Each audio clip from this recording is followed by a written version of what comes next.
Bersama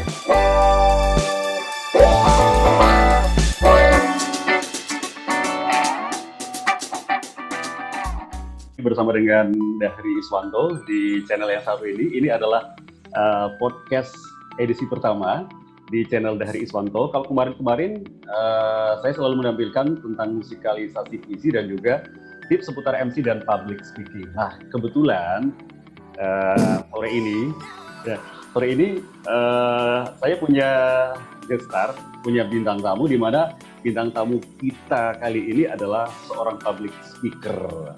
Tapi tantangan dari tamu kita yang satu ini adalah nggak cuma sekedar ngomong, tapi gimana bisa ngebuat audiens itu bisa tertawa ketika guest star ini kita sedang berbicara. Oke, kenalan dulu ya sama guest star kita yang satu ini. Halo Dika. Halo Om. Ya, oke Dika Yoga Pratama.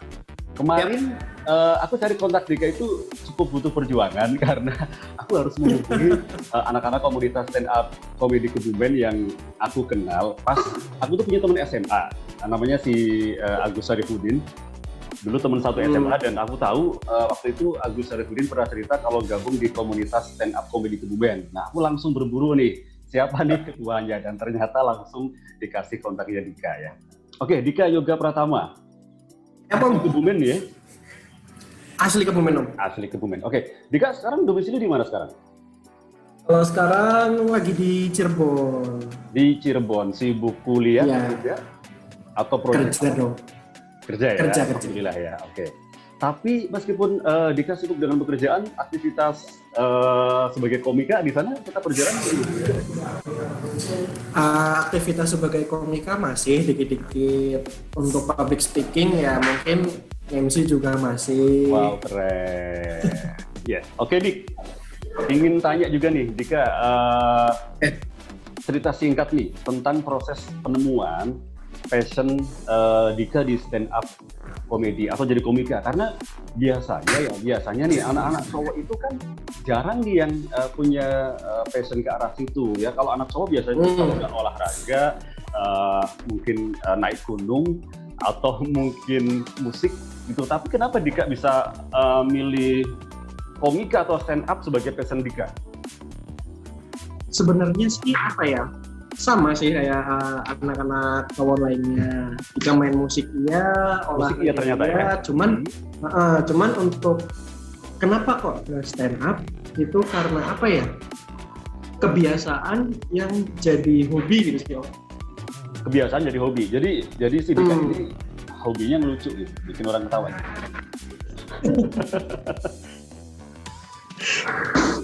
Jadi tuh awalnya tuh SMA. Sebenarnya kan SMA karena sering gabung sama OSIS. Kan anak OSIS nih dulu nih. Wah. SMA mana dulu? Sering SMA 1 Karanganyar. SMA 1 Karanganyar, oke. Ya, terus? Nah dulu kan waktu di SMA kan ikut OSIS. Nah, jadi tuh karena di OSIS kan jadi harus dituntut untuk bisa ngomong ke anak-anak yang lain kan, ke siswa-siswa yang lain. Itu dulu OSIS sebagai ketua atau sebagai dari apa, situ Dika? Akhirnya mau gimana? Di OSIS sebagai ketua atau seksi bidang apa? Enggak, dulu itu sekbid, masuknya ke seksi bidang. Oke.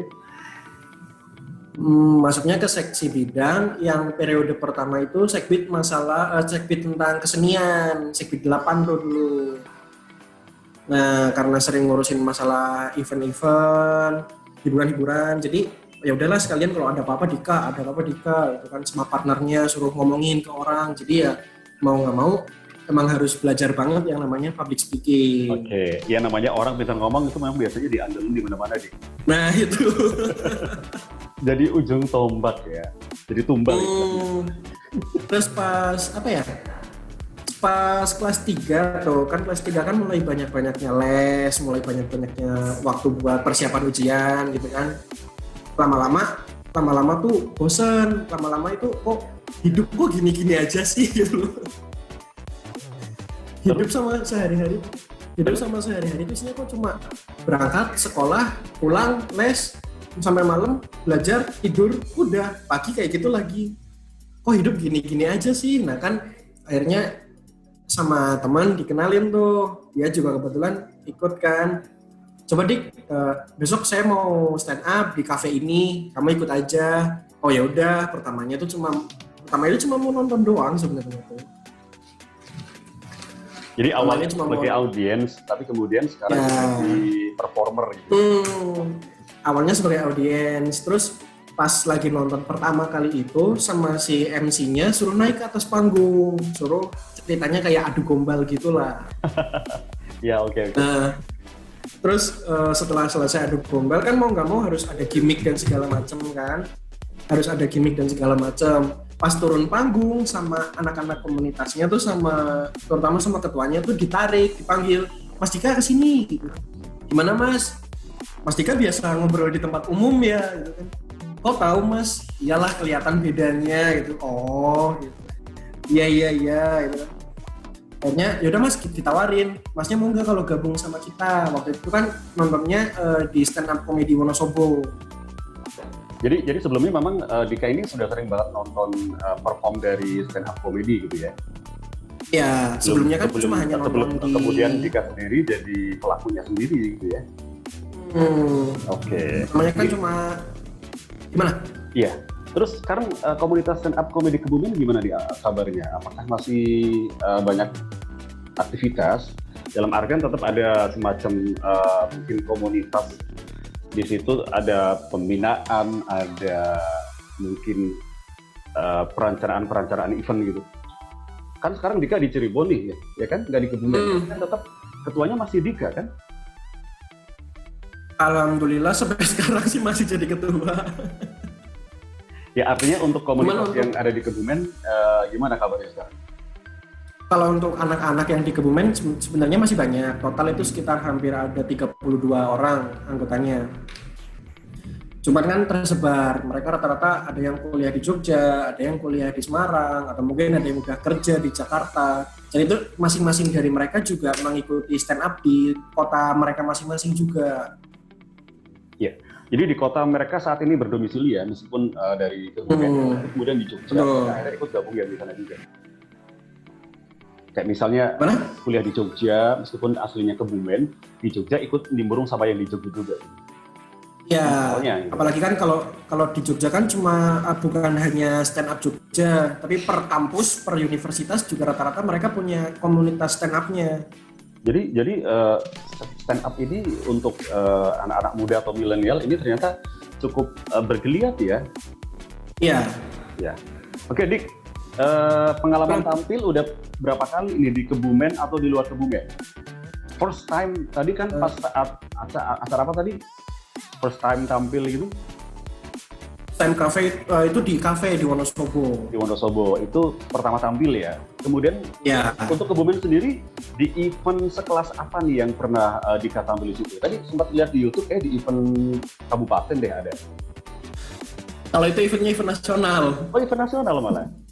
Ya itu internasional. Tapi tempatnya di Kebumen? Itu di Jakarta. Oh di Jakarta? Ya. Oh, wah keren ya, tepuk tangan untuk Dika.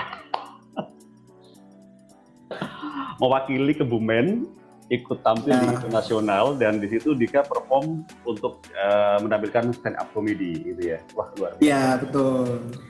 Oke Dika, selain di event nasional itu, di mana lagi? Tadi kan event nasional di Jakarta ya? Di Jakarta? Ya, yang event internasional di Jakarta. Event nasional di Jakarta. Gimana perasaan Dika waktu tampil di event nasional itu? Kan yang nonton dari banyak provinsi gitu kan? Ya. First time perasaan apa ya? Ya nggak nyangka karena kok bisa dipilih gitu loh. Kok bisa dipilih gitu. Waktu tampil gimana perasaannya Dik? Waktu tampil? Apa ya? Ya yang pertama yang namanya event internasional pasti kan ada beban tersendiri kan. Ada beban tersendiri di mana saya membawa nama Kabupaten Kebumen untuk tampil di ajang internasional di mana yang nonton itu cuma bukan orang Kebumen gitu. Yang nonton orang satu Indonesia, yang nonton juga ada dari investor-investor luar negeri, dan materi yang dibawakan pada saat itu juga materi yang secara tersirat itu mengajak investor-investor untuk menginvestasikan eh, apa yang mereka punya di Kebumen gitu loh. Iya, artinya Dika itu butuh berpikir cukup keras ya untuk memilih kalimat-kalimat apa yang harus digunakan, tapi nanti tidak hanya bersifat persuasif, tapi juga menghibur ya, karena kan stand up comedy ya. Ya betul. Gimana caranya biar audiens itu ketawa, tapi mereka juga teredukasi.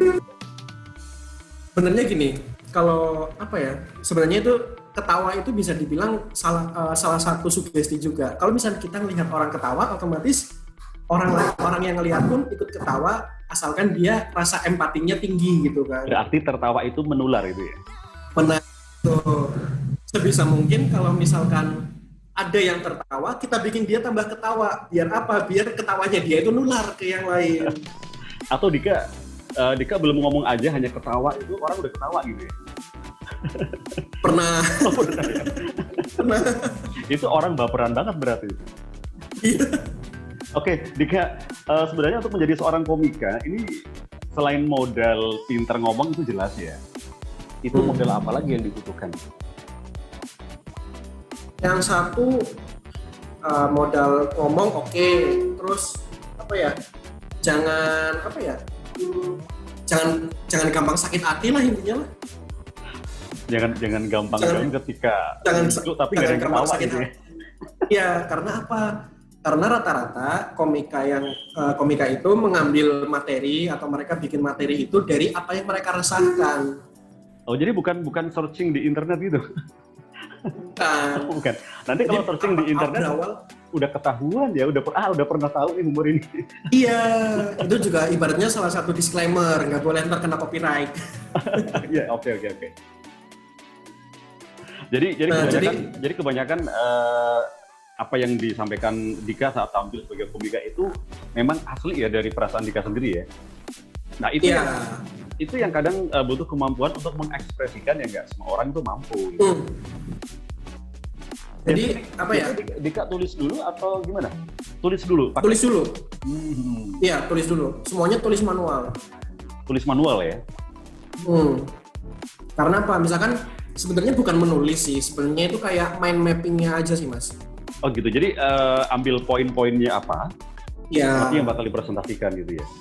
Ya, karena kan ciri style beda-beda komika kan semuanya beda. Masing-masing komika punya style sendiri. Kalau aku mungkin lebih ke mind mapping. Jadi poinnya apa, nanti baru per poinnya itu ditulis detail untuk kalimat yang akan dipakai, entah dia delivery-nya gimana, bridge-nya gimana, punchline-nya kayak gimana, atau mungkin mau disambungkan kemana, backline atau apa segala macam. Iya, oke. Dika, latihan apa saja nih yang harus dilakukan oleh seseorang yang ingin menjadi seorang komika? Kalau public speaking itu jelas ya, harus latihan ya. Tapi ditambahkan apa nih supaya bisa menjadi seorang komika? Jadi nggak cuma sekedar bisa ngomong, tapi gimana caranya bisa menyihir audiens itu supaya ketawa? Oke. Ngomongin masalah public speaking yang nyambung ke komedi itu sebenarnya susah mas. Karena apa? Iya, komedi itu dia, karena humor itu tergantung selera orang kan. Betul. Humor itu kalau orangnya nggak suka bercanda ya mau kayak gimana nggak bakalan ketawa kan. Dan itu kita nggak bisa nebak audiensnya kita itu seperti apa gitu kan. Nah, jadi tugas utamanya sebenarnya adalah bagaimana membawa mereka atau menyeret mereka supaya satu frekuensi sama pikiran kita. Iya. Biasanya Dika pakai ice breaking dulu nggak sebelum tampil menyampaikan komedi? Kalau untuk ice breaking sih enggak. Jadi misalkan ada orang, khususnya aku, ketika udah naik di atas panggung, udah perkenalan, langsung sampaikan. Karena apa? Terutama aku tuh menargetkan butuh tawa yang cepat. Jadi begitu kita naik, sebisa mungkin sebelum 1 menit udah memancing tawa yang banyak. Supaya apa? Supaya ke belakangnya penonton itu fokus. Iya, biasanya caranya apa nih? Triknya apa nih Dika? 1 menit pertama bisa membuat orang ketawa dan kebawa sama Dika. Itu kan bukan sebuah pekerjaan yang ringan kan? Iya. Apalagi audiensnya misalnya katakanlah banyak banget. Kalau aku biasanya malah kayak untuk awal-awal biasanya aku malah mengharapkan fokus atau komunikasi ke penonton. Jadi kalau misalnya nonton banyak itu cewek, apalagi ada ceweknya gitu ya, udah naik, kembaliin satu cewek aja. Seruangan langsung ketawa semua ya? Iya, seruangan langsung kepancing. Nah dari mereka yang kepancing itu, mereka bisa fokus. Iya.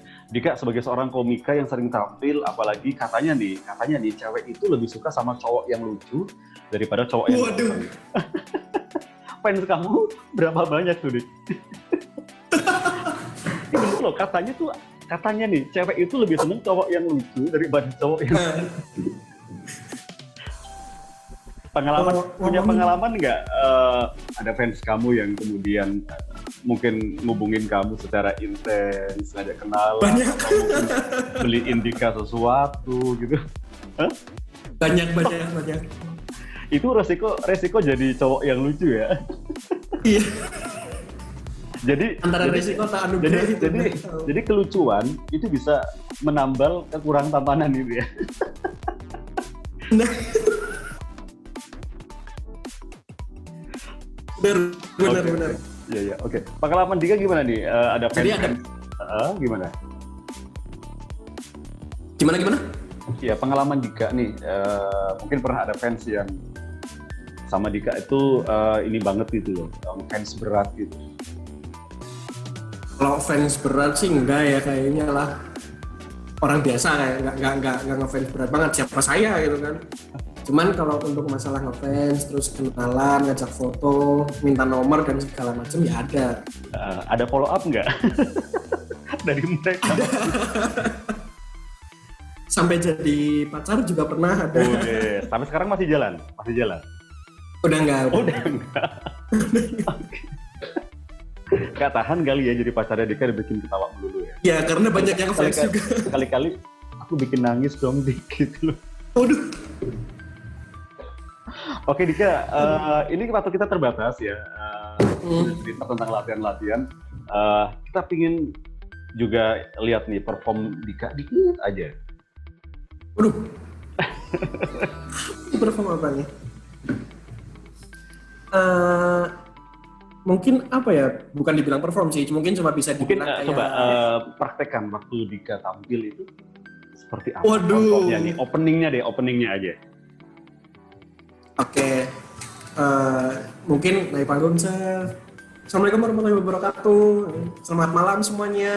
Apa kabar? Sehat. Perkenalkan, nama saya Dika Yoga Pratama. Langsung habis itu langsung ke materi, atau mungkin kita mau ngomongin penonton dulu, mau fokus ke penonton dulu.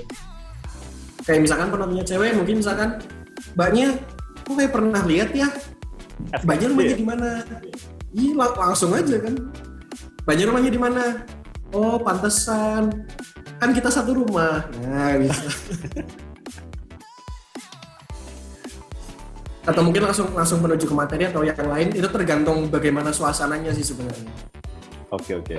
Dik, sebelum menutup podcast kita kali ini, apa sih harapan Dika dari komunitas stand up comedy Kebumen, atau apa namanya ya, kreator komedi gitu loh? Harapannya apa ya?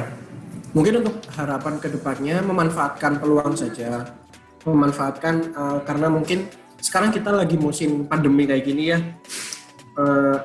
orang juga butuh hiburan, dan ini momen yang pas sebenarnya untuk para pelaku seni, terutama pelaku komedi, utamanya stand up comedy. Mungkin ini momen yang pas supaya mereka bisa bangkit lagi. Bisa bangkit dalam artian, ayo dong tunjukin kreativitas kalian, tunjukin apa yang kalian bisa lakukan di saat kayak gini. Karena saya yakin orang-orang itu jenuh sebenarnya sih, Mas. Betul.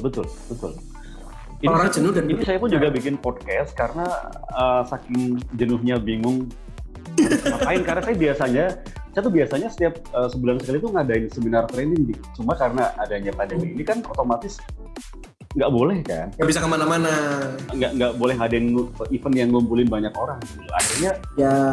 ngelihat banyak teman-teman pada jadi kreator di YouTube itu kok jadi kepingin gitu. karena public speaking misalnya ya bisa, editing video ya dikit-dikit meskipun nggak bagus-bagus amat gitu kan. Makanya kenapa enggak saya bikin konten gitu kan. Jadi hikmah dari pandemi ini adalah sekarang saya jadi kreator konten di YouTube gitu kan.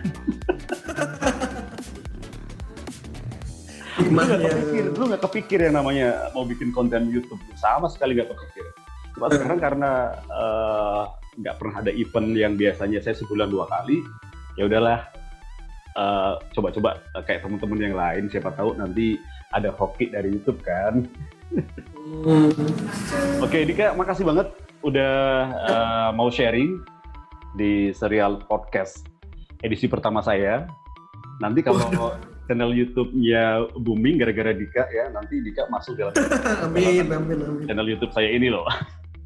Makasih Dika ya, sukses selalu dengan stand up comedy, Kebumen, dan juga dengan karir Dika. Mudah-mudahan nanti suatu saat kita bisa sharing lagi di lain kesempatan dengan pembahasan yang berbeda ya.